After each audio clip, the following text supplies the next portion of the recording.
పనికి మాలిన బటన్లు, పని చేయని బటన్లు, దిక్కుమాలిన బటన్లు. పోయిన 5 ఏళ్లు కోట్లు ఖర్చెట్టి కిరాయి జనాన్ని పోగేసి పెద్ద పెద్ద మీటింగులు ఎట్టి జలగన్న చేసిన పనేట్రా అంటే ఆ బటన్లు నొక్కడం. ఆటికి మళ్ళీ ప్రభుత్వ పథకాలని పేరెట్టి జనాన్ని మోసం చేశాడు.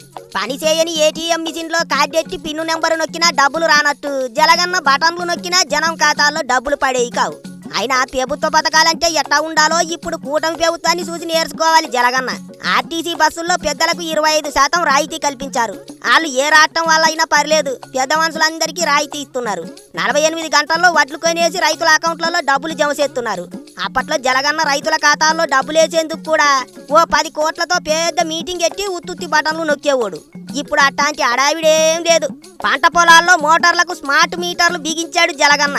కానీ ఇప్పుడు కూటమి ప్రభుత్వం స్మార్ట్ మీటర్లు బిగించే సమస్య లేదని హామీ ఇచ్చింది.